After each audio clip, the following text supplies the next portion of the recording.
Hello guys, today I'm going to review the original Lenovo AC adapter that comes with the original laptop, and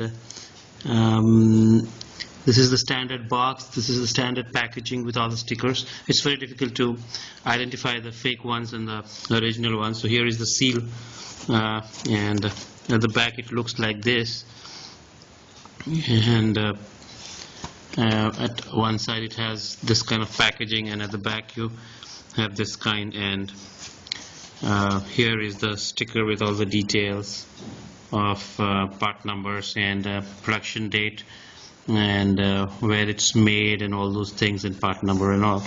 And if I just open up the box here,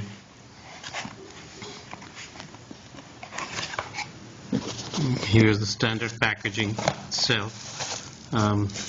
And this is the power cord that comes with it, with this kind of connector. You can see standard connector, and then you have the bill, and you have this Lenovo AC adapter user guide, and then you have this safety information, and this is the Lenovo limited warranty pack.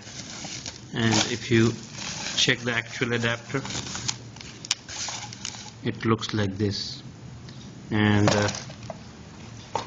the pin you can see here is a flat one, and the adapter looks like this, and it has some prints on it at the back showing you the serial number and all those things. And here is the Lenovo logo that lights up when you power this adapter, and seems quite sturdy and heavy, good quality, and this is fully recommended. Thank you so much for watching the video.